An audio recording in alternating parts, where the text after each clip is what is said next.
Ow.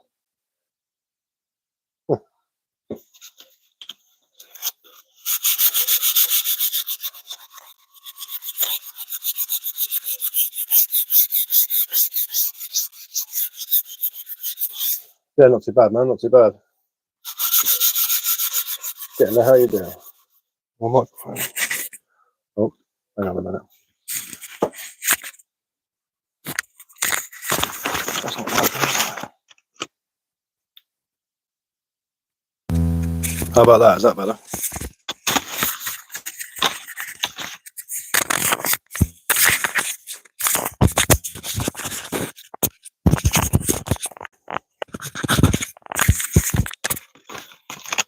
Hi, how are you? I'm alright. How are you? Hi, hi, hi.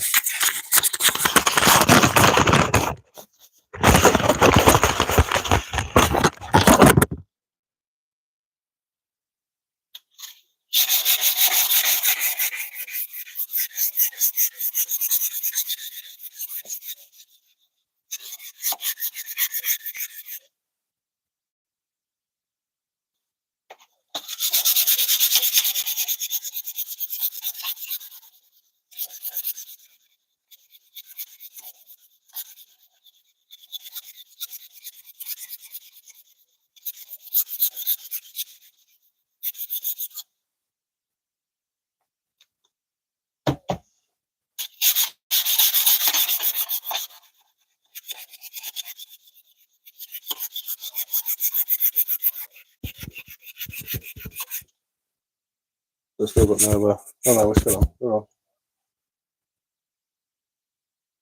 Bonjour, bonjour, ça va?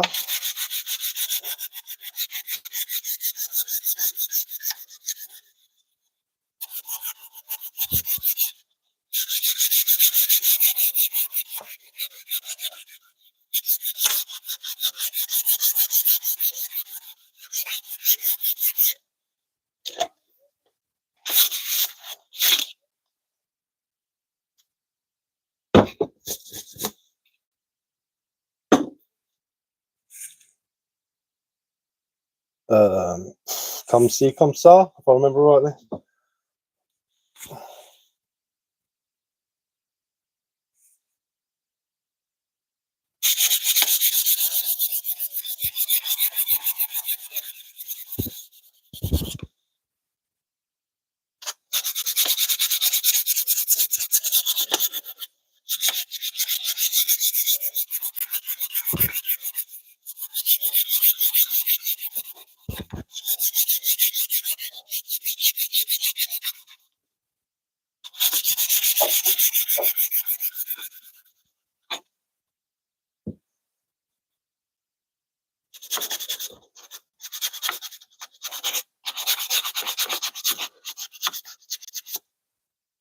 What's happening? How's tricks? Not much, man. Just give this axe handle a little bit of a burn to bring out the grain in it. What is that? How did that happen?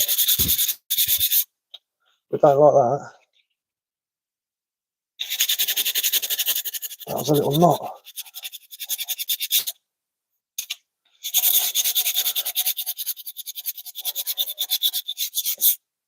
So get rid of that.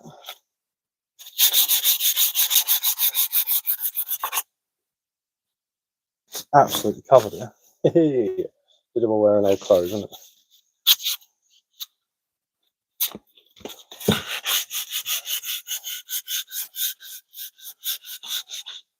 Bonjour, Lyon.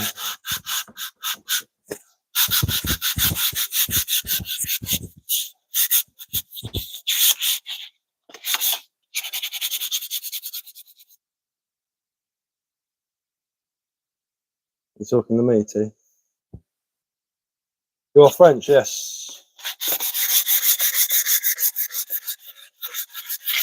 Oui, oui.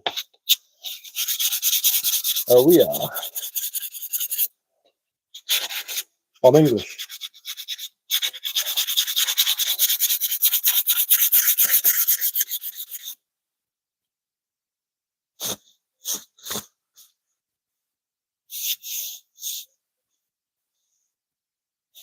Made an axe handle for an old Kent pattern axe.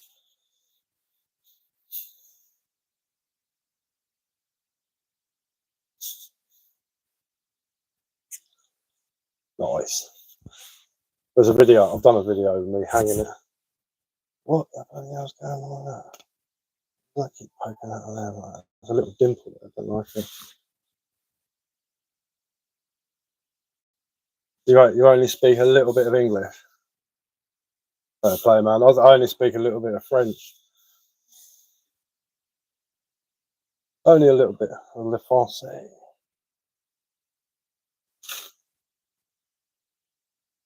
Speak more Portuguese. Fala português? Fala.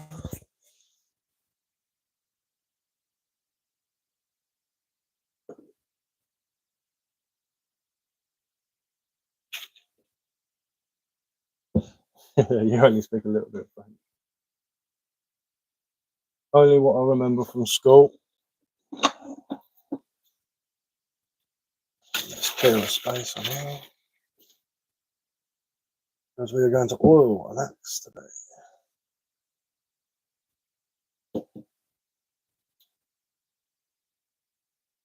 Oh, Breton. Okay, awesome, awesome. Evening, man. How's it going? Just made an axe handle out of ash. Hung it, give it a bit of a blast with the old blowtorch. A little bit burnt in some places, but I think it'll look alright once it's oiled.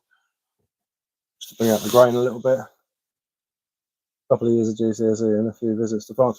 I've been to France loads of times. My uncle used to take me there when I was younger. I used to go and visit all the battlefields.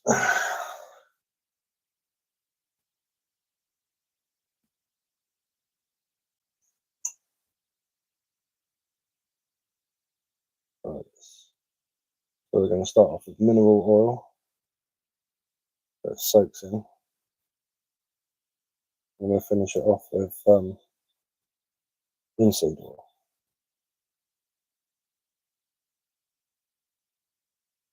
Over the hard work is paying off. Yeah, man. Yeah, it's cool. It's good as gold. I tested it out earlier on. It's all set and ready to go. Just gonna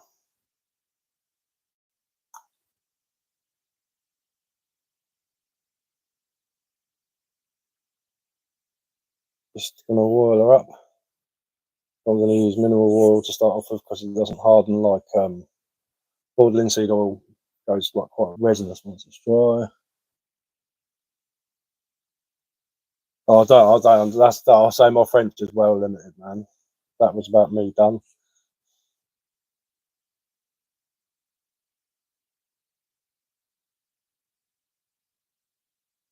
We have to get on the translator.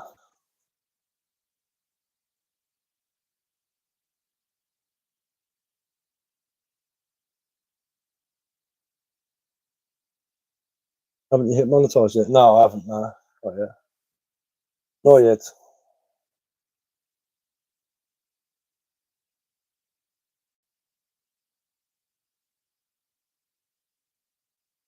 I ain't too fussed if I do or not, to be honest. I'll go to the house in France for a bit now. Babies, I don't know how you pronounce that. Nice around there. Sweet as that. Then my Portuguese is better.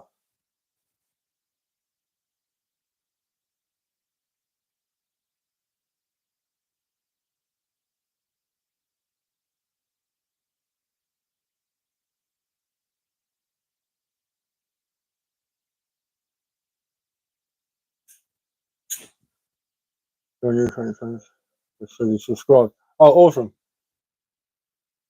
Merci beaucoup. Are you dual streaming? No, I'm not. No. No, shouldn't be. Shouldn't be. Oi. Should be just on my Todd.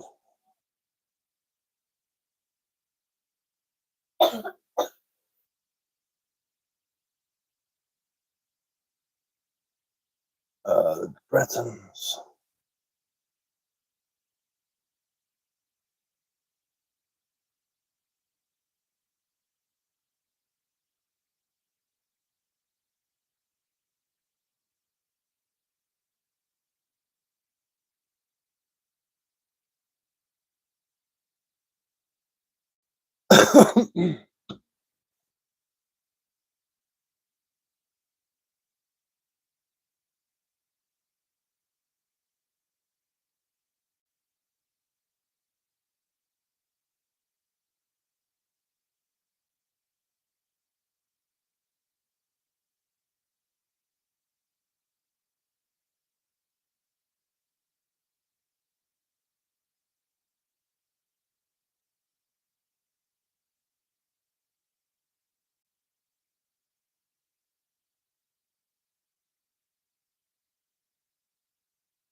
Make sure it's got a good covering of oil.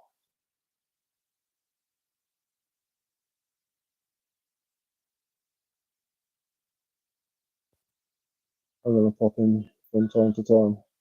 Hope you start making some money soon. Yeah, man, as I say, I'm not too fussed if I do or not. It's, I'm not diagnosed with heart failure, so I'm just doing this to keep myself occupied, really. Because I was a workaholic and now I can't do much, so I'll do this sort of stuff instead. But I mean, it would be cool, don't get me wrong. I'll check out your page, man. I likes a bit of wood turning. My mate said he's got an old pole lathe that he built years ago in his garage for me, so I can do stuff with that. But BW wood turning, so wood turn. I'll give you a butcher's one of that when I'm done.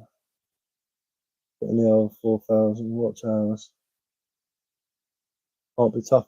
I don't know how it works, man. I ain't got a clue. I'm a bit of an idiot when it comes to the internet and stuff like that. Always good to see a fellow woodcrafter. I make spoons as well. That's one of my main things that I do. Spoons with very nice handles on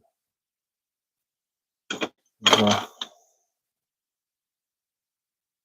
Yeah, it's many handles. I do wood turning. One size, just over 2 hours. Started to put the effort in. Oh, sweet, isn't that, man? Sweet. I'll have a look into it. I'll have to look it up because I'm a bit special when it comes to things like that. Here we go. Look, there's a walking stick I made. I'm party, huh? I am monetized in my other account. I play computer games. People watch. I get the pocket money. Yeah. Dude, what am I missing? Not much, man. I'm partier. I don't know what that means, dude.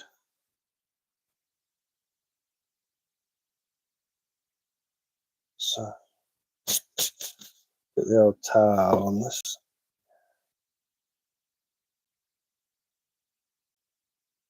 Nice walking stick. Cheers, man. Streaming has been amazing. Yeah, my live streams have dropped recently. I was getting about 200 people in at one point, but I don't know what happened along the lines. Something happened. I'll do better off in the daytime. It means he's leaving. Oh, okay. Yeah. See you later. Au revoir.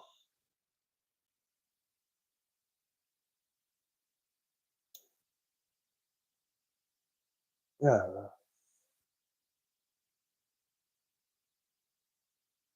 Bit toasty, but once I worked it, it'll wear down.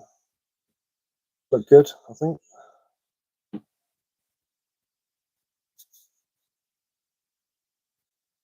Bit of mineral oil on there to start with. Toasty but nice. Yeah, that's it. Yeah, it's a bit. I've singed it a bit too much in places, but it's for me, so I'm not really too fast. No, it's not really a huge issue for me. If I was making it for someone else, I wouldn't even bother. But I don't know. Yeah, BW wood turning also carved like little faces and things as well, like little wood spirits. I'll do that as well. I started one the other day actually. I need to finish it. Got a bit distracted with the axe. I watched an old episode of Ray Mears and he made himself an axe handle in the woods, and I was like, oh, I need to do that. I did see you making that. Oh, cool. There's my wizard staff that I made with the wizard. His beard goes all the way around, all the way down to the bottom. Beard, big swirly beard. One of my favourite ones. That is.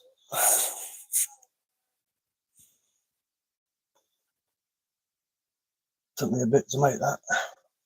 That was a long one. That was. Took me a while. It looks cool. Yeah, cheers, man. Thank you. I need to. Good to see you, mate. That is cool, man. Cheers, bud. Thank you very much.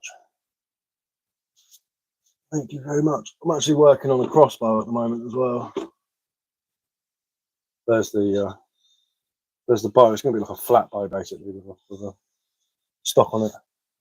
Oh, this one's lost some more carving. Just made a full chest set by hand. With Jacob Edinburgh. Ah, that's quality, man. That's quality. That's really cool. That's awesome. I want to make a chest board. That's what I want to do.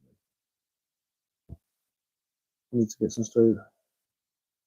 Got a club they've hired me to teach tomorrow.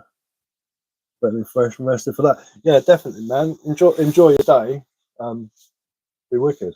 I got a few years back. I got invited to the to that bushcraft show, and they wanted someone to do spoon carving. And I couldn't make it. It was too far away, which was a shame. That would have been cool going to that. Getting a free entry, just sitting there carving some spoons. You know, that's why I made this axe really for carving. Can't wait to get stuck into bushcraft. Took your advice. More alive, bushcraft for Christmas. Yeah, sweet man. Yeah, more alive's good. They're decent. They're cheap and they're cold steel. As long as it's cold steel, you can get a decent edge on it. They're pretty easy to sharpen. Yeah, it is a shame, man. It is a shame, but you know, oh well. Next time, though.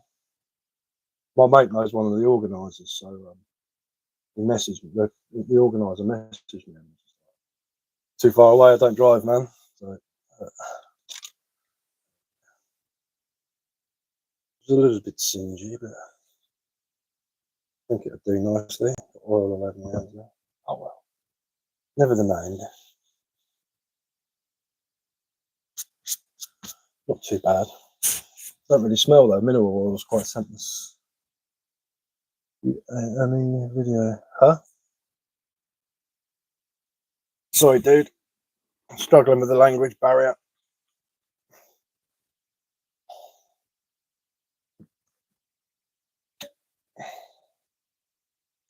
Well, that stinks.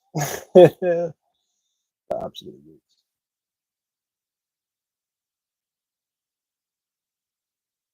Oh, he's liked the video. Awesome, sweet, isn't that? Thank you.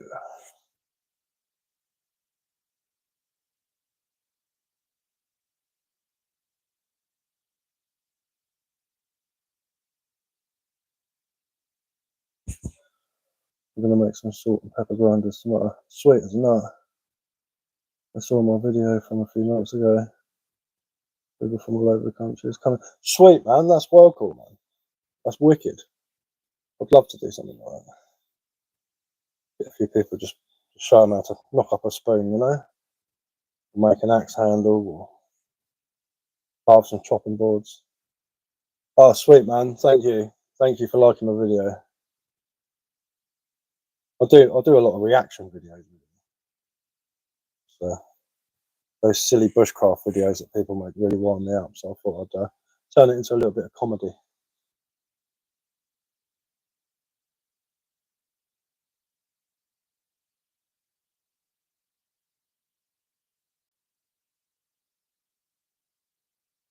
And seed oil for the win.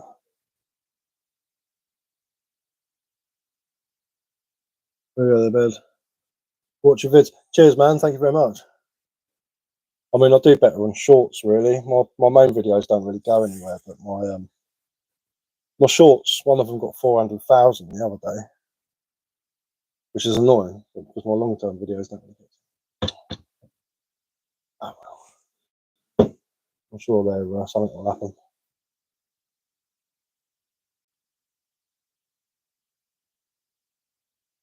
I went camping the other day. I did a video, which is quite good.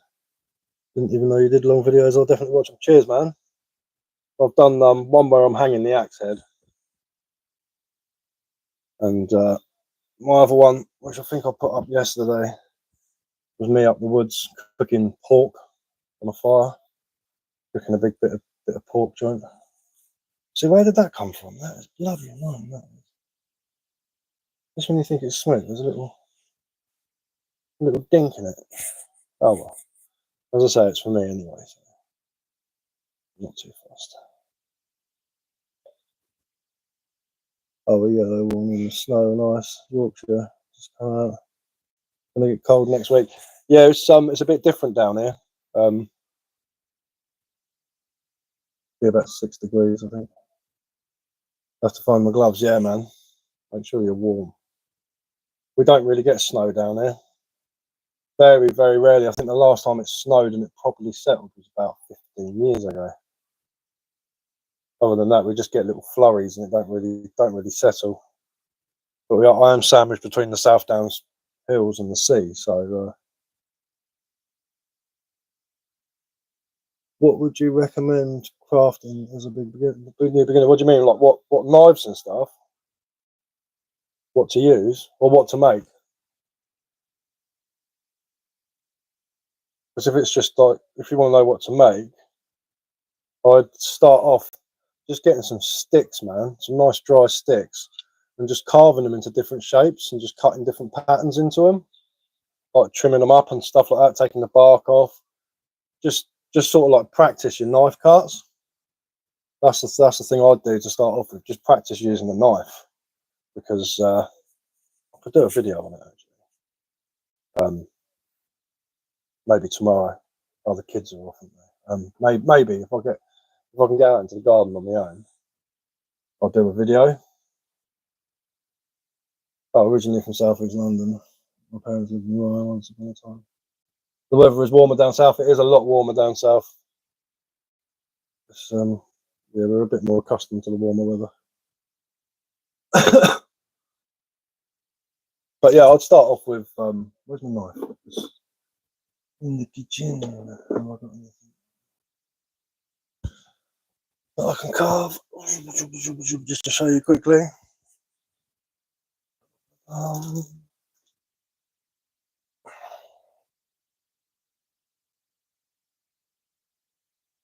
A little open L knife, my favourite knife. Bit of cherry. Whee. And my bloody slingshot. Oh, I just got oil on the latex as well. That's gonna pop, smack me in the face next time. Like, get yourself it says it's mild here. I do love living in New York, you know. I think this is lovely. Yeah, it's beautiful up there. I love you. Thank you very much. Just get yourself a stick. Just start practicing. So I don't want to do this over the axe because I just ordered it. But just practice different cuts, you know, like pulling towards yourself with your thumb there. Just make sure you don't cut your thumb off. Probably be easier if I made a video. Push cuts. I use a lot of push cuts where I'm pushing with my thumb on the blade, like that. And just carve it into different shapes. Just practice carving. You know, the long cuts where you cut like that, where you're taking like bark off. Just different cuts, man. Hello from Nigeria. Hello, Nigeria. Just got a wasp catapult as well.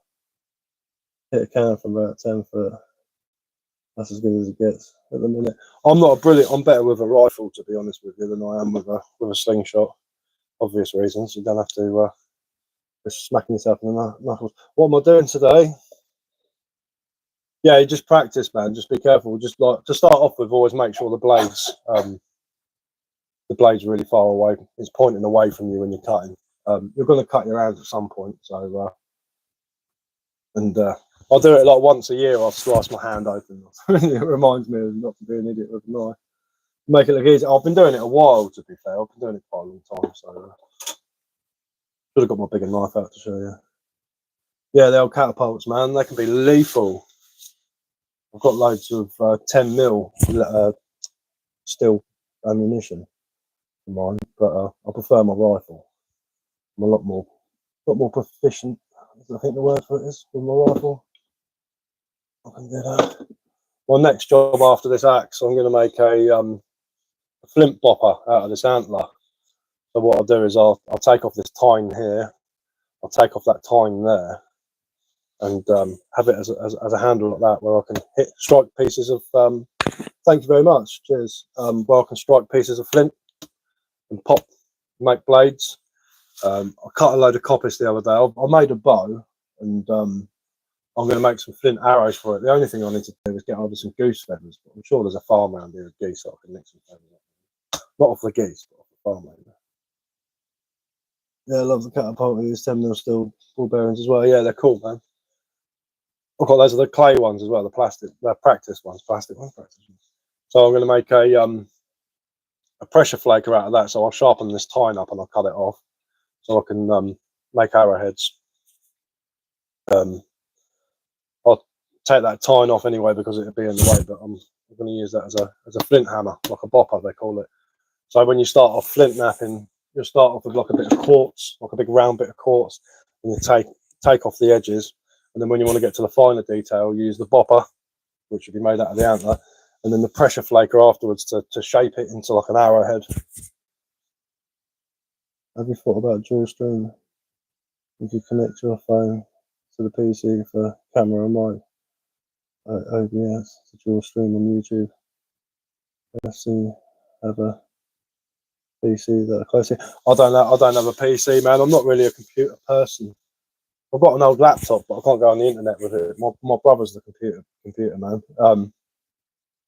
I could ask him to make me one. It's pretty good. I do want to get one at some point for editing. I want to get a decent something that I can edit on other than my phone, because it drives me nuts editing on my phone. Yeah. Have you seen that Robin Hood matey loves the bow and arrow? That's pretty decent videos. Yeah, I have seen him actually. Between you and him, I'm turning into Poundland Bear Grylls. Honestly, though, watching you, don't watch Bear Grylls. Bear Grylls is a complete moron, basically. Bear Grylls will get you killed. You want to watch a good survival expert? Watch Ray Mears. Pretty much all his videos are on YouTube. He knows his stuff. Very calm, very collective. Doesn't put himself into sketchy situations. I've got him into the outdoor stuff. Sweet, isn't that, man? Oh, I've noticed that. Yes, yeah. Ray Mears all the way. He's decent. Another good one's Dave Canterbury. He's an American chap. He's actually quite good.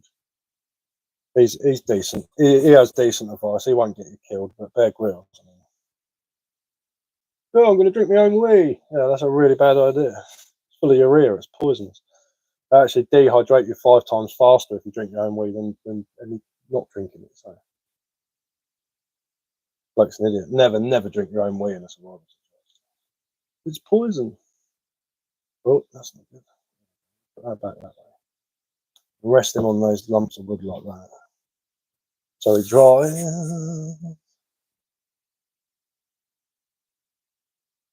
Yeah, my nan used to watch him all the time. Yeah, sweet, man, sweet. What do you think of Les Stroud, Survivor Man? I like Les Stroud. I think Les Stroud's good. He gives good advice. He's good at surviving. But every time he pulls his harmonica out, I want to throw my phone across the room. And what annoys me is, like, I know it's for TV, but like I've got no problem with his survival. Anything I think is brilliant, but when he narrates, it really winds me up for some reason. He's like, and yes, I was walking down the road and I saw something on the floor and it had to be, and then he talks normally and it's like, mate, come on, just talk normally. Don't put on a voice for your narrations. It just makes you sound silly. But other than that, I think he's quality, man. Ed Stafford's good, man. Ed Stafford's good. There's a good one with Ed Stafford and Will Lord. Will Lord's one to check out. He's a caveman. He makes things out of flint. He uses all ancient Neolithic, Mesolithic technology to survive and stuff like that. The geezer's an absolute legend. They done a video where they put Will Lord up against Ed Stafford in China, and Ed Stafford scuttled off. There was a race, scuttled off up this mountain, and Will Lord just stopped. And the first thing he did was make a flint blade, and then he went hunting and he caught himself a snake, and he built himself a shelter. And old Ed Stafford's just running, basically trying to get to the finish, and he actually goes past Will Lord, and I think Will Lord was like an hour behind him, but old Ed didn't eat anything. He was like eating like cockroaches and stuff like that. And Will Lord, he went into proper survival mode. He was comfy as comfy could be. But the funny thing is when he turns up, they're like, "This is who you're challenging today," and Ed's like, "Oh no." They're like, "What?" He goes, "Will Lord, I got Will Lord to teach me how to do flint napping and bow making for one of my survival videos." Because I mean, you get like people like Stafford, he is really good, but when he goes to an island, he'll get briefed, as he says when he does that 60 days naked and marooned or whatever it is. He goes, "Oh, I got told by the guides what wood to use to make fire, but I've forgotten." Whereas Ray Mears knows it anyway. You know what I mean? He doesn't need to get briefed before he goes there. The bloke spent his entire life studying plants and wildlife in other countries. He's very, very, very intelligent man. I don't know what you mean, Lily. Stafford lost his mind on that walk. Took like 3 years. I'll bet it did, man. Amazon's a very, very long trek. Lots of diseases and stuff like that to catch. It would drive you nuts. I mean, I'm not knocking Stafford. I think he's a legend. But Ray Mears or Les Hiddins. Do you know Les Hiddins? Les Hiddins is an absolute hero of bushcraft. He's the bush tucker man. I don't know if you remember that. When I was a kid, I used to watch it all the time. It was really, really good. He's an Australian Army general, I think, or something like that. And he spent years and years in the bush looking at different edible foods and stuff like that. So if like Australian soldiers get lost out in the bush, they know what to eat. They know where to get wood for fire and everything like that. The bloke was an absolute dom. I think he's still alive. There's actually an episode of Ray Mears where he goes out with Les Hiddins, and they meet up and they're showing each other loads of stuff and all that. Never heard of him. I'll definitely look into it. Appreciate the old videos Ray Mears are in comparison to the glamorous stuff nowadays. Exactly, that's it. Ray Mears is very I'm regard a video 2 hours. Okay, I'll still a bit, I don't know, sorry.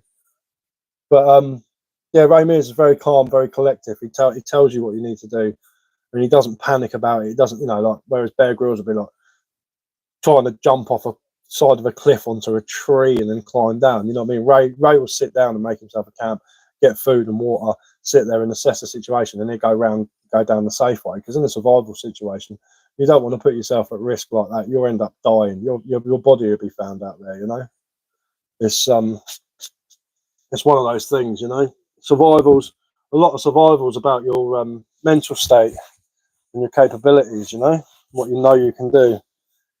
I mean, when I comment on those videos, those silly videos, they're doing all this stuff. That's not survival. That's not surviving. First thing you want to do when you get into a survival situation is make yourself a fire. Because if you're making like a friction fire or something like that, or you're using flint, the stone to make a fire, you're going to need as much energy as you can get hold of. And if you've just got there, you would have, that's when you've got the most energy. That's when you need to make a fire. And if you've got a fire, you can purify water. Then you make yourself a shelter. Then after that, you try and find food. Saying dedicated and watching the video for 2 hours. Maybe they're watching your other videos. Maybe, there must be.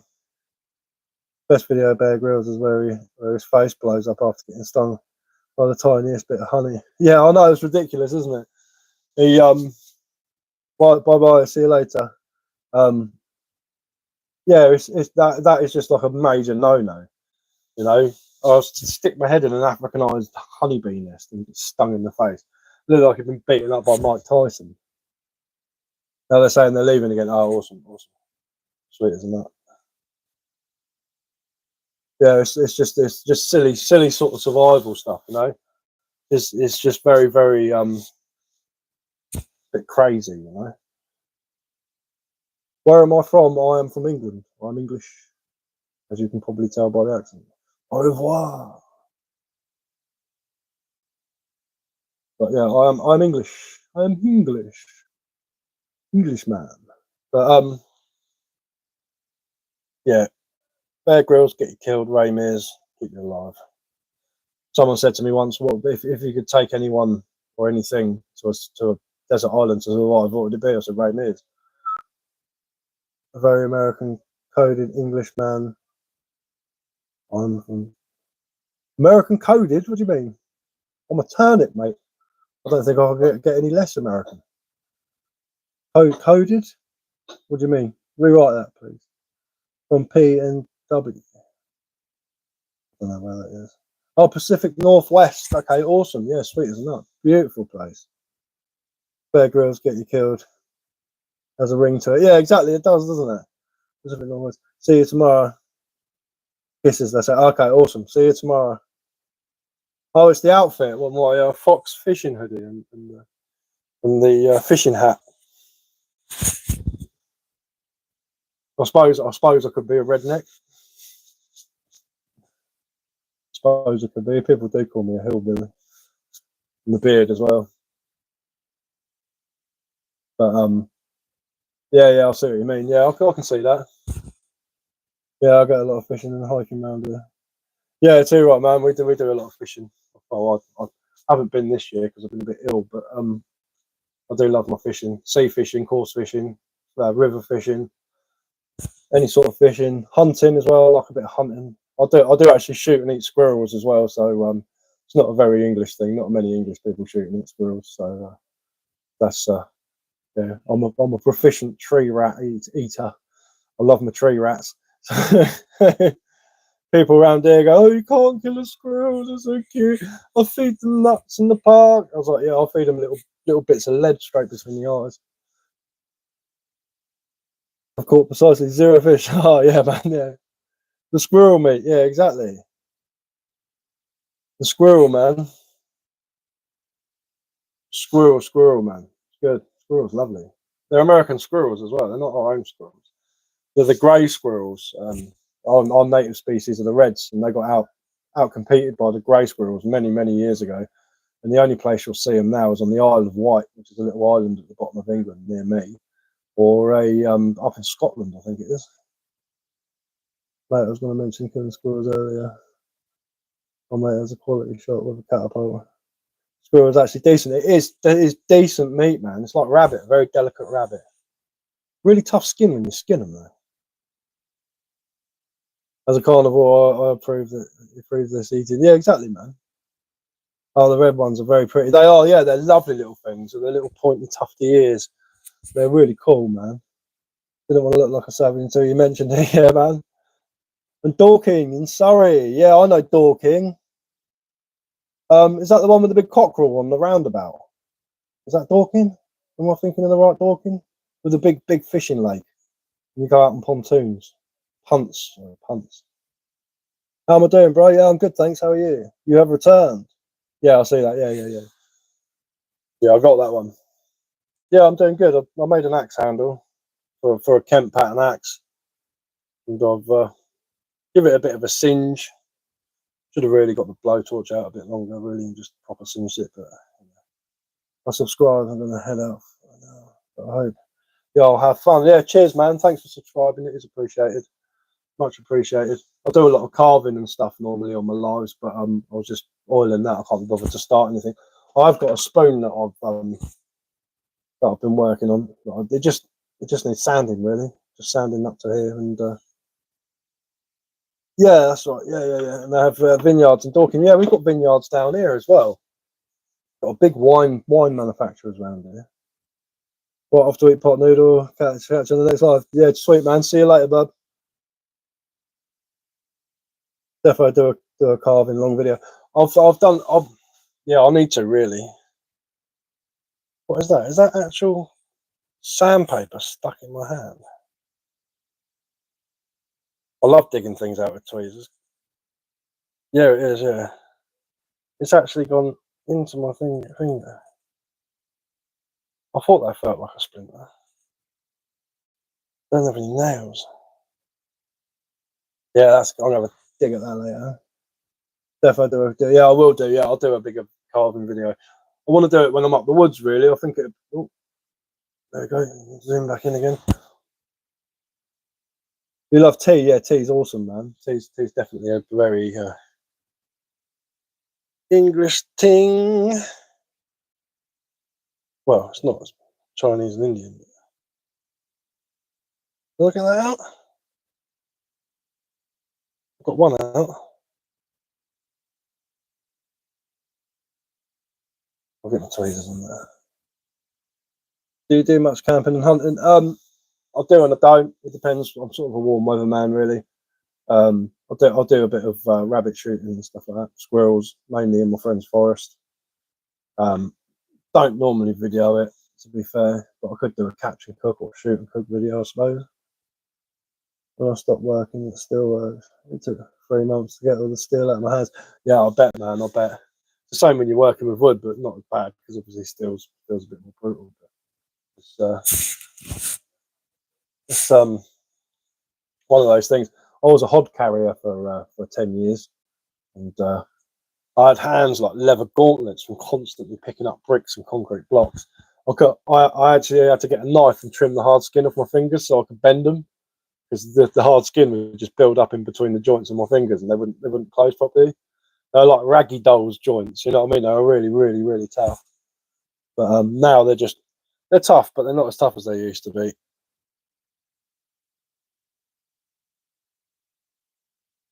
But back then, when I carved, I never used to get anything stuck in my hands because they were like leather gauntlets. We'd take things out of the oven, you know. Man's hands, yeah, exactly, man. Like proper rough. I used to have to trim them, trim my fingers to get them to bend. That was awesome, man. Those are the days. I can't do that job anymore, which is annoying because I do miss it. I do miss the having one massive shoulder and carrying 12 bricks around them. I used to have like 12 bricks on my shoulder. I wouldn't use a hod. I'd stack them up 2, 4, 6, 8, 10, 12. Put them on my shoulder and carry them like a pizza box like that, and I'll just have them like they're rested on my hand. And I used to stop and chat to people, you know what I mean, like with all these bricks on my shoulder, having a natter, and then I'll carry on with what I'm doing. But now I'll be lucky to pick up 12 bricks. One little camping spoon that I made. Look at that now. An oyster shell for cooking and frying stuff up with. Should have taken it with me the other night, actually. Went up to a little coppice rotation. It was nice. It was decent.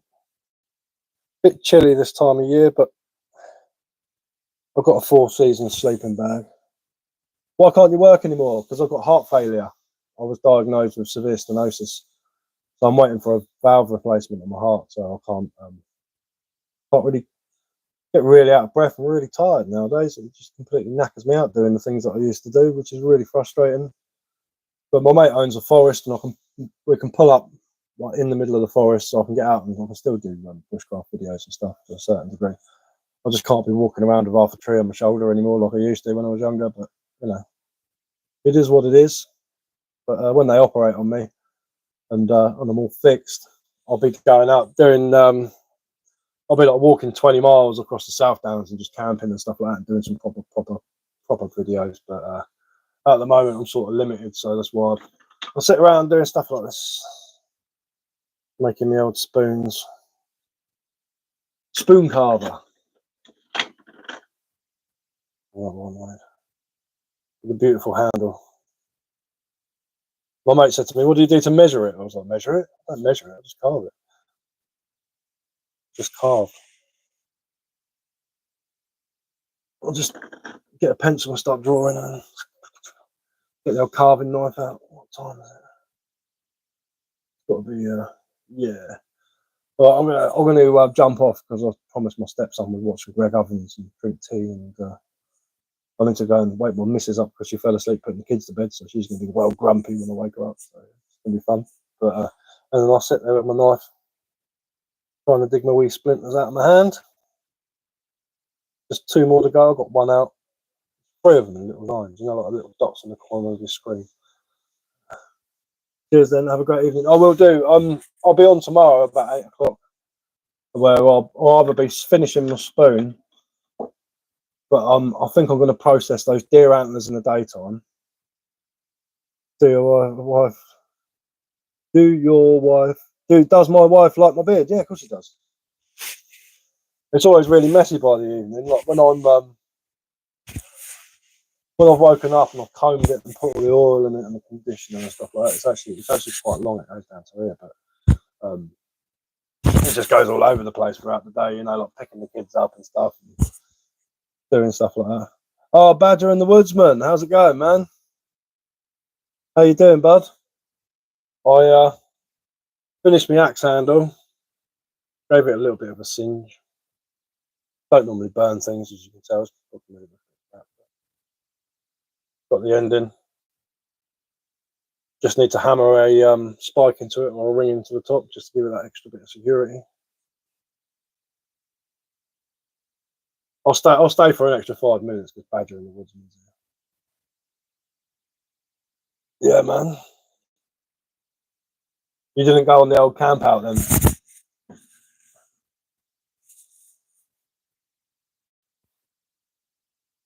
Oily hands now. Smell like chip fat. Some boiled linseed oil. It's always got that smell to it, but it brings out the grain really, really nicely. So I've oiled this. I put a bit of mineral oil on it to start off with, like I'd use on a chopping board or a spoon, and then yeah, took me about 3 hours to carve the handle. I actually posted a video earlier on of me putting the axe head on it, but I'm going to use this for carving and probably for coppicing as well. You from the UK, I'm guessing? Yes, I am from the UK.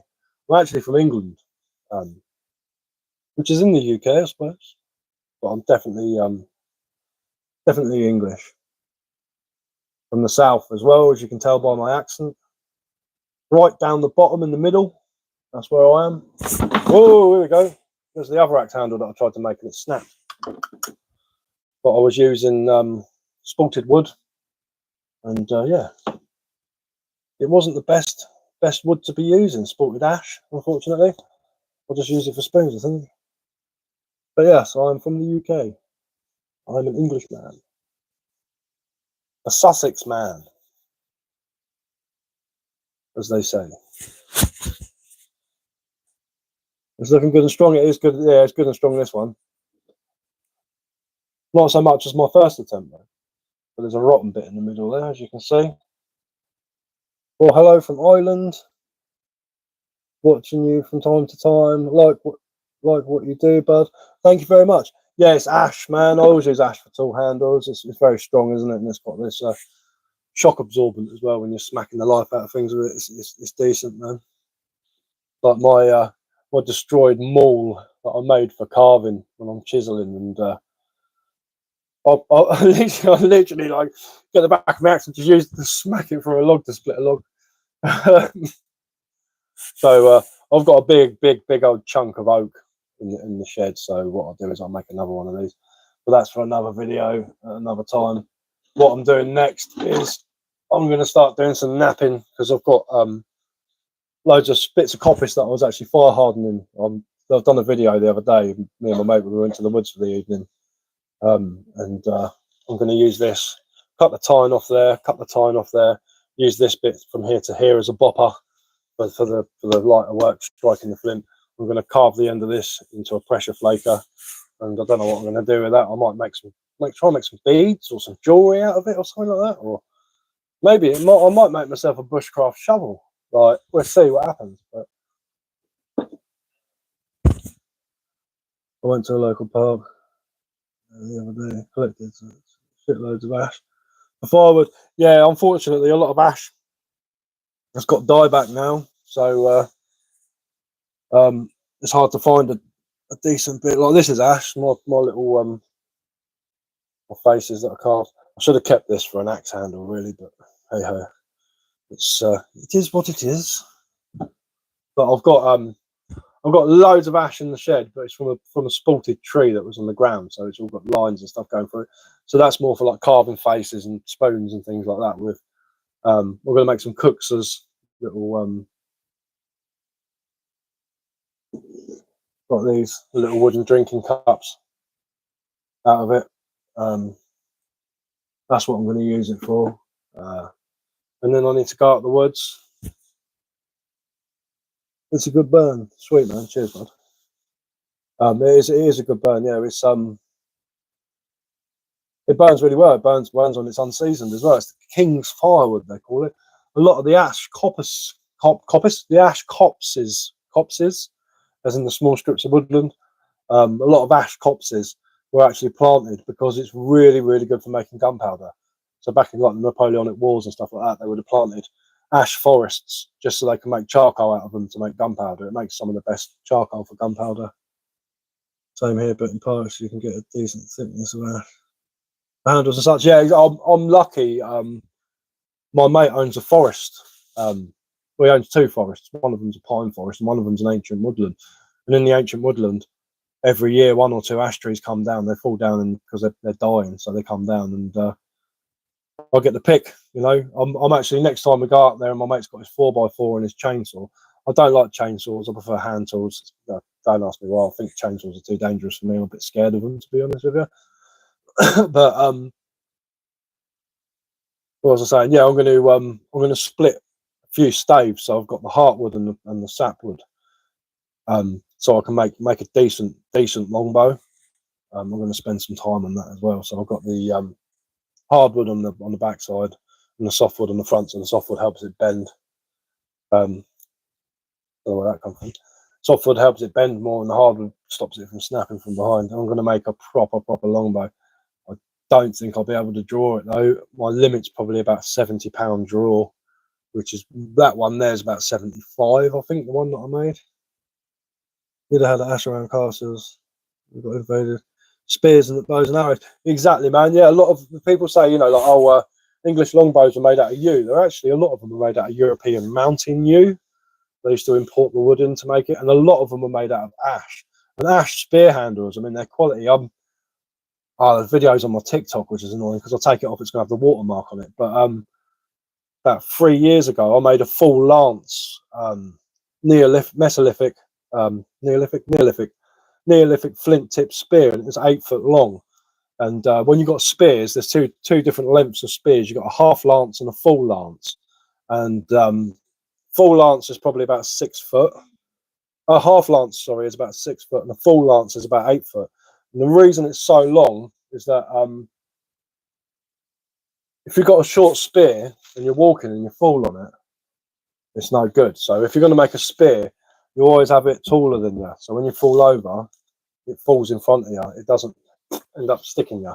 But on that, the flint tip spear and all that, there's a bloke on here called Crafts from the Past, and he's Danish. His name's Johan, and he's an absolute hero, and he does flint napping. And I showed him, and he was like, yeah, that'd kill something. That'd definitely do the trick. I was like, cheers, man. Coming from you, that's brilliant, you know. I didn't know that. What about the ash? Oh yeah.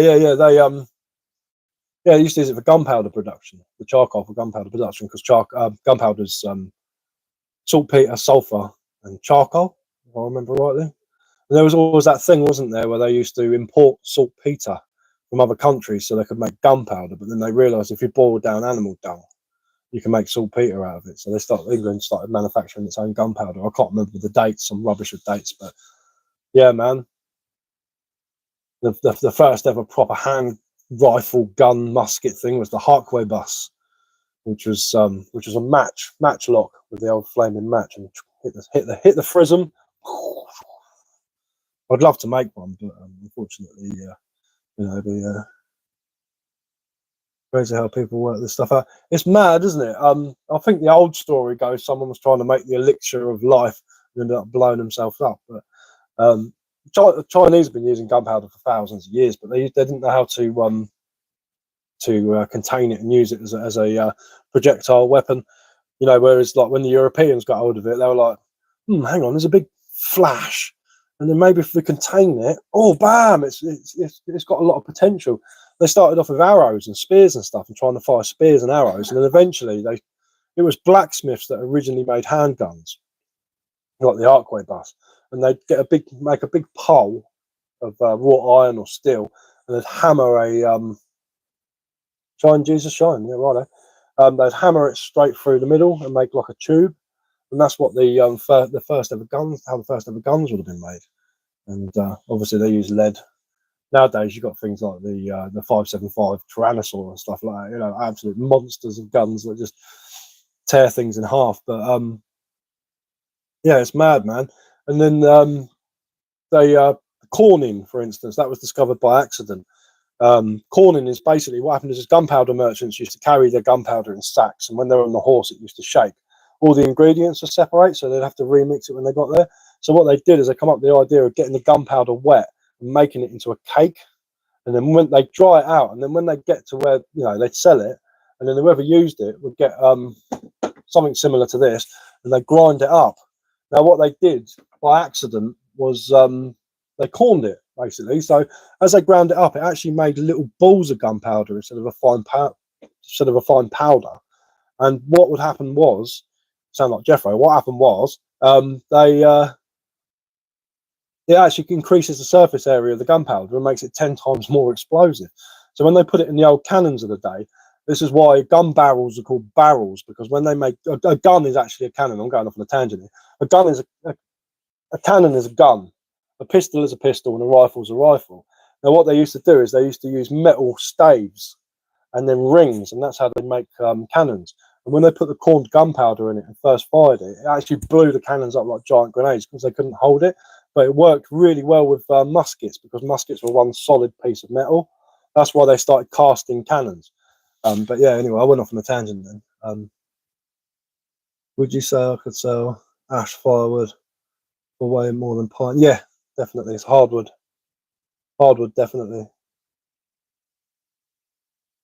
I tried selling 15 kg of ash, €25 to people, but not sure if I'm overcharging. Well, around here, for 150 quid, you can get a whole flatbed of ash delivered to your house, as much as they can fit in a flatbed. And that's 150. So I don't know, man. Depends how much ash you got down there. Hardwood is dearer than softwood. It is, yeah, but softwood you always get pine and stuff like that. Spits more, doesn't it? It's just spatters and lots of resin in it. Goes up your chimney, clogs your chimney up, resonates your chimney, causes a chimney fire. So ash is good to burn. Oak's good as well, because oak's like burns like charcoal. But yeah, gone from ash trees to gunpowders and guns and stuff like that.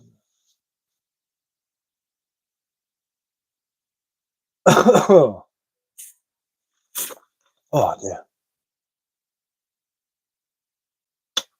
A bit of juice, squash.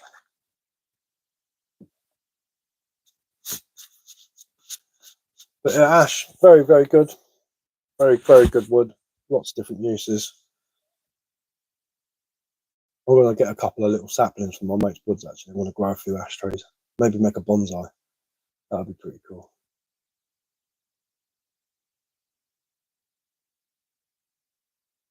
What lives have blonde women showing feet?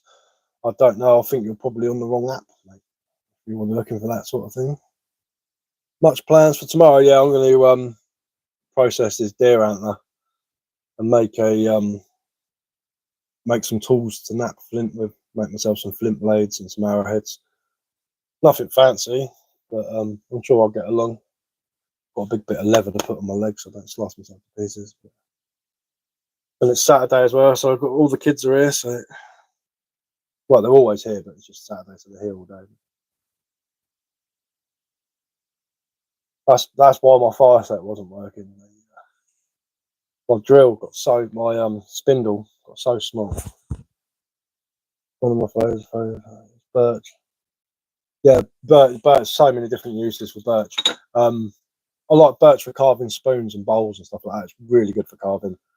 Obviously, you can make oil from it. You can drink from it. You can eat the leaves. You know that you can eat the small leaves in the spring when the birch birch leaves come out, you can actually eat the leaves. They're edible. Same with beech trees. And one of my favourites to eat, leaves off of a tree to eat, is hawthorn. And it tastes like lettuce, like a green lettuce. It's absolutely beautiful. When they're just coming out and opening up, pick a couple off and eat them. They're beautiful. I did do a video on it a few years ago. How do you cut that? Cut that out? What cut what out? What, my axe? What, this? Bandsaw? Don't use machines, mate. Everything's done by hand, me. Oh, what, the deer antler? No, handsaw. There's a few ways of doing it. Cavemen, what they would have done is they would have got a hot stick, like a coal on the end of a stick. You know, they would put it in the fire until it turns to coal, and then they put it on the antler and they blow it all the way around. And then all you have to do is whack it on a stone or a rock or a bit of concrete nowadays, and it just snap off. Same with all the tines, you can take them off like that and snap it off. Works really easily. It makes it really brittle when you heat it up. It's really flexible and decent. But as soon as you heat it up, you can snap that section where you've heated it up. So just concentrated flame or charcoal or hot coal on there, snap. So that bit there would be the bopper, the hammer. You think our ancestors, they used to have flint mines, and when they dug the flint out, they'd actually take this tine off here, take this bottom part of the antler, bottom part of the antler off, and these would be the pickaxes that they'd mine the flint with. Granted, they're only chiseling through chalk, but still, imagine that, using a deer antler as a pickaxe. But you can see why. Walnut is beautiful. I'm being patient. I'm waiting for windfall. Yeah, walnut's lovely, man. There's a lot of black walnut around here. I've never been able to forage any though, because the squirrels get hold of them too quickly. You know, they'll be there one day and gone the next. Same with the hazelnuts as well. But luckily enough, I'm on top of the hazelnuts, and there's a big hazelnut tree right in between a house and a road near me. And the squirrels don't go near it because of the cars going past. So there's my hazelnut tree, and I get a decent sized bag every year from there. I haven't been mushroom foraging. I think the mushroom season's pretty much out now, except for things like winter chanterelle and a few of the other cold liking mushrooms, which is annoying because I found some pretty cool mushrooms. I found an Agaricus augustus, and the head on it was about that big, and the stipe was about that long. It was an absolute beast of a mushroom. The Agaricus augustus, known as the prince. Like every Agaricus mushroom, except for 3 of them, they're actually really tasty to eat. But the problem is the poisonous ones look the same as the non-poisonous ones, but there are a few tests you can do. One of them is scratch the surface of the mushroom, and if it goes yellow, it's no good. Walnut as a table, open birch for drawer, and such. So popular. Yeah, it would be nice actually. Yeah, this weekend to finish the shrooms off. Yeah, definitely, man. It has been a good year for them. I remember, I think it was 2 or 3 years ago, we had a drought, and it didn't rain for about a month and a half, 2 months. And then when it got to autumn, it rained loads. That was a brilliant year for mushrooms. They were absolutely everywhere. Huge ones. I found a lot of Chlorophylla miracodes this year, the big shaggy parasols or the green gills. There was a lot of those around this year, but I don't mess with those because they can mess you up. Found a load of King Alfred's cake the other day, actually. You normally find those on ash and willow and stuff like that. They're pretty cool mushrooms. They're good for firelighting. People actually use them to cook on. Used to use them to cook on as well. They use them as charcoal because they burn like charcoal. Use the old King Alfred's cake. I use that.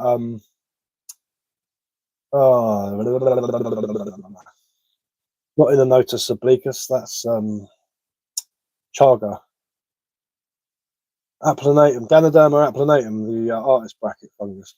Because I know you can use horsehoof, but I wanted to see if you could use an artist bracket, and it works pretty much the same as a horsehoof, which is cool. And I know with this monster Ganodermas, I mean, you could stand on top of them. They're so big, and I know there's a couple of big horsehoofs, so I might go and harvest those at some point. I'll see your video where you were eating a birch polypore. I didn't know you could eat birch polypore. Well, I looked it up afterwards anyway in my book and stuff. Apparently, you can eat them when they're young. They're but they don't really have. Well, apparently they have a citrusy flavour to them. In Eastern Europe, wild picking, berry picking. You guys ever tried wild strawberries? Yes, the alpine strawberries. There's some around here. They're very, very nice. They get bitter with age, yeah, man. I bet. Yeah, berry picking. I knew. Yeah, alpine strawberries. They're tiny, tiny little strawberries. They're banging now. They're really, really good. I like the alpine strawberries. Very, very nice. There's a lot of where I live in the south of England. There's a lot of plum, wild plums. You know, the damsons, ball lace, sloe, green gauge. A lot of green gauge about around here. Mirabelle, the Spanish one. Victoria plums, Marjorie plums. Marjorie plums are, oh, seriously. People buying fruit in the supermarkets in the end of the summer. It's just silly. Apple trees. Where I live, it used to be an orchard for the castle, the big castle over there, and they left a lot of apple trees when they built the houses and stuff like that. So there's huge apple trees everywhere around here. So I do a lot of apple picking as well, and I'll cook them off and freeze them and use them for apple crumbles in the winter, which is nice. Blackberries, loads of the Himalayan blackberry around here. You can stretch along the season, different varieties of strawberries. Exactly, that's it. Yeah, definitely. I love homegrown strawberries. Taste better than the ones in the shops. They actually taste like strawberries, especially those little alpine ones. They're very, very sweet, very nice. I had an allotment for 12 years. I had an allotment before my heart messed up and my health went downhill. It was a 10 rod, so it's like 250 square meters. So I couldn't keep up with it. I was like, you have to give it to someone else who can tend it, because I used to grow beetroot, turnip, you name it, man. All sorts of corn, loads of corn. What else did we have up there? Christ, it's hard to think now. Lots of potato. I had sacks and sacks of potatoes out there. Love wild strawberries. Yeah, wild strawberries are awesome, man. They're brilliant, brilliant little things. I quite like Logan berries. They're very tart, but I like them. Good for making jam. Very good for making jam. They're decent. There's loads of raspberry bushes popped up all over the place around here as well. So in the summer, me and the kids go down and we just eat them off the bushes.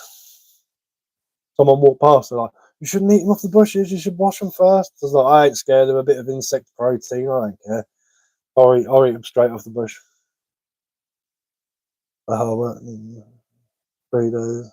Yeah, that's it. Especially in the summer, like down here when it's really hot and dry. I was going up in the mornings and watering, and then doing watering in the evenings, and it'd take about 2 hours to water the crops, as it were. Yeah, man, used to grow all sorts up there. It was wicked. Wonder if you can. Yeah, of course you can. Grown by seed, man. You just got to be the right conditions for them. What is my best bush that I have crafted? Probably blackthorn, hawthorn, quite like a smoke bush. Glad I stumbled across this. Cheers, bud. Awesome, man. I do go live sometimes, well, quite a bit normally, but I just finished making an axe handle and hanging an axe handle. That's a axe handle with a Kent pattern axe, really old one that is. You can tell because it's not completely flat where it's been grinded over the years. This would have traditionally been used for like hedge laying and coppicing and stuff like that. Not any heavy work or anything like that. I'm going to use it for carving. The only thing is I lent my whetstones to my mate. He's going to bring them back either tomorrow or the day afterwards, so I can put a proper razor sharp edge on it. I burnt it a little. I did indeed. I'll just give it a little bit of a singe. It'll wear in. It will wear in once it's been used. Tough wood to carve the thorns. Dry or wet, yes, they are indeed. Blackthorn's very, very, very tough. Very tough wood to carve. You need a really sharp knife to do that, and you need to keep stropping your knife every 5 minutes. A bit like oak, really. Oak's more fibrous, though, I suppose. But I do like making things out of blackthorn. I've made a few spoons and stuff out of it. It's decent. Plum as well. Plum's really good, and cherry. Any sort of fruit trees really makes beautiful spoons, and well, beautiful anything really carving wise. I love using fruit trees. I've still got a big chunk of apple at my friend's house. We went to the rubbish dump to dump a load of stuff off because he was doing an old house up, and he's like, "Do you want to come to the dump?" I was like, "Yeah, go on then." We were throwing some old drawers and stuff in the skip, And this woman turned up with a whole chopped up apple tree in her car, and I was like, "You're gonna throw that?" She's like, "Yeah." I was like, "Oh, can I have that? Hardwood or softwood? In what sense?" Got bird cherry about, yeah, bird cherries. They're a bit bitter. Just one thing though, if anything with a stone in won't poison you, so that's one to. What's your favourite wood for furniture building? I don't build furniture, man. I carve, make my spoons, stuff like that. You know, I don't do furniture. I'm not a joiner. I'm rubbish at measurements and stuff like that. Everything I do is by eye. I look at it and I'll carve it, and that's it. You know, it's not. I don't really know anything about furniture building. All I know is what wood makes good spoons, good cups, good bowls, good hard boards, chopping boards, and stuff like that. Good axe handles, walking sticks, hazel for walking sticks. Hazel makes pucker walking sticks. Yeah, hawthorn and blackthorn. I think they are. Yeah,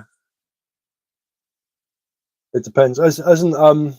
Well, they're all any deciduous trees are hardwood, isn't it? And then softwoods. What's his name? Beans for peens. Oh dear, oh dear.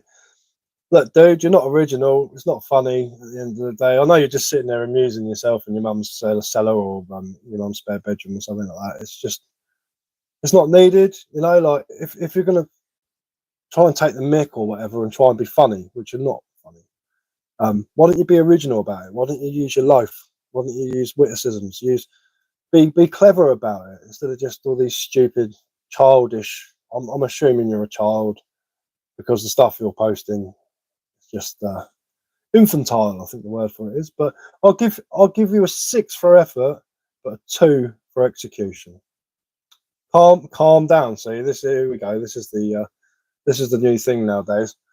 People try and be insulting or try and be obtuse. I think the word for it is, and then they accuse you of being upset. Do I look like I need to calm down? Hello from Indonesia. Hello, how's it going? I think I'm extremely calm. I'm almost falling asleep. That's how calm I wouldn't even call them trolls, man. When we were kids, we used to knock on people's doors and ring people up and actually talk to them. Nowadays, they're like, it's just weird, man. And I'm assuming he's the only person laughing at it. So you're laughing at your own jokes, which is pretty sad, really, to be honest with you. Go back, try again. Try something actually funny, something a bit more clever. I'm having a laugh, mate. Yes, you're trying to have a laugh. Unfortunately, it's forced humour, shock humour. It's not actually that funny. Be natural, go with the flow. Try harder, you know? Just put a bit of effort into it. I'm just having a laugh, mate. Yeah, I know. You're the only one laughing. You're laughing at your own expense. You're laughing at your own jokes, unfortunately. It's just one of those things. I'm not trying. Put some effort into it. You can't be asked. Go somewhere else, you know? Balls. Exactly. That's what they are lacking in. 100%. Yeah, definitely 100%. It's sad, really. Yeah, when my kids go, "Oh, I want a YouTube account," I'm going to tell them where to go. It's a bit sad, really. Bless them though for trying.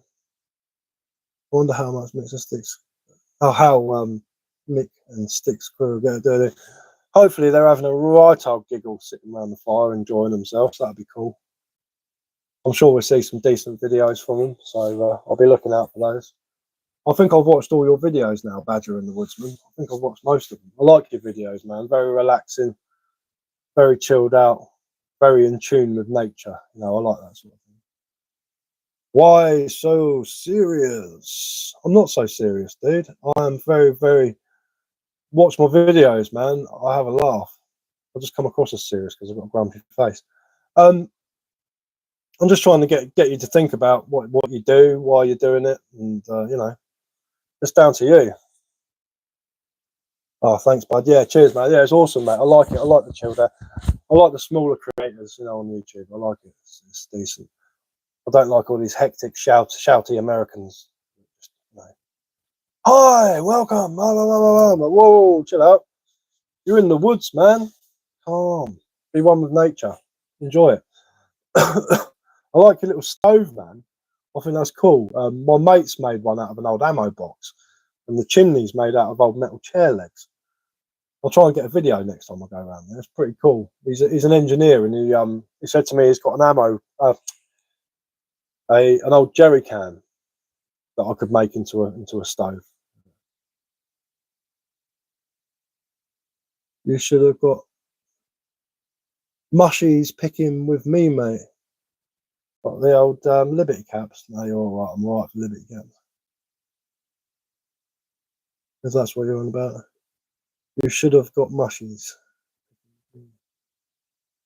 Beginner friendly shelter for camping. If you have no rent, let's say it's missing rain. What do you mean? Oh, missing rain. Tarp shelter. Look up different types of tarp shelters, man. You can make any sort of shelter out of a tarp. I've seen Ammo Box. They're bloody good. Yeah, they're decent, mate. They're actually really, really good. But I think my one's going to be made out of a old jerry can, which I think is going to be cool as well. It'll be quite a big one. Well, I'm getting a bit tired now, and yeah, this is pretty mental. Yeah, it's a big one. It's a big old school, like World War II one. But like Liberty, I like Liberty caps, but that's not what I meant. Okay, awesome, man. I do a lot of mushroom foraging myself. I've only been doing it 3 years though, so I won't claim to be an expert. I only know what I know. Yeah, that's it, man. You know, you've got to be very, very careful. What's your favourite mushroom?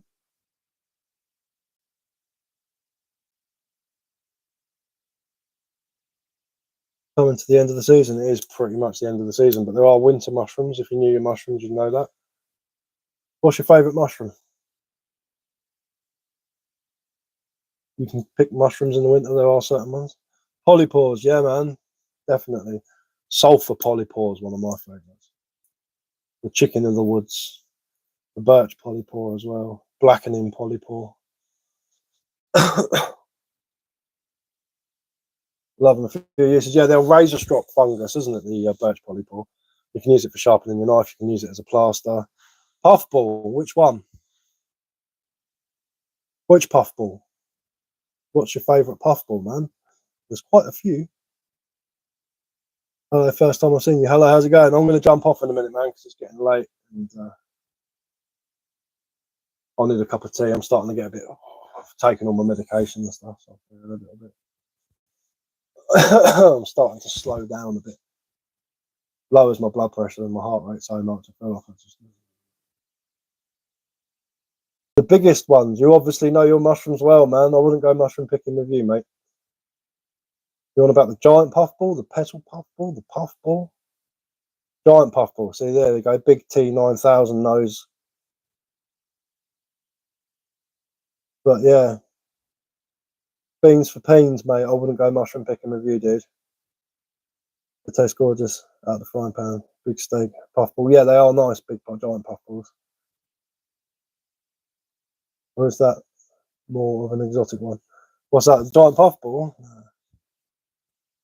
I'm stoned AF, lad. I know what you mean.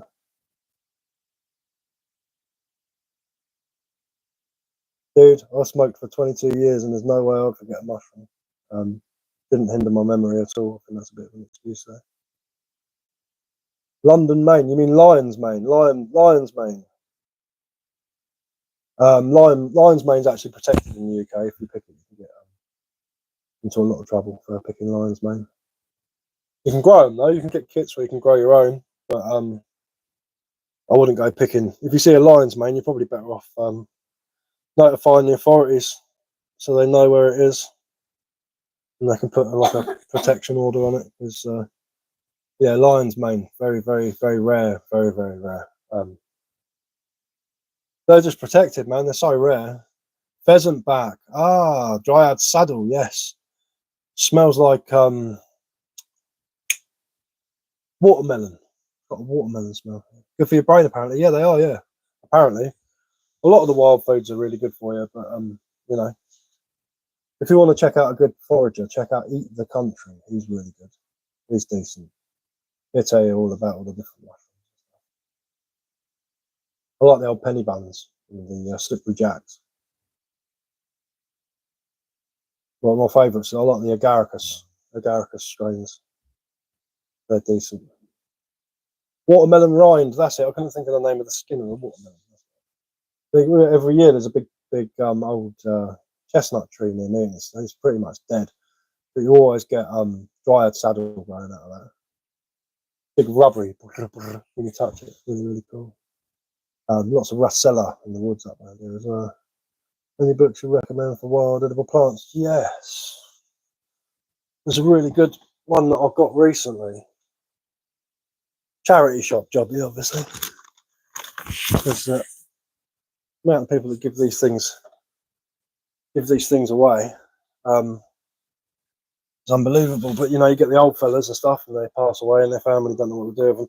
This one, Discovering Hedgerows by David Streeter and Rosamund Richardson. That one, that's good. Decent book to have on you. Ever heard of scraggy cat mushroom?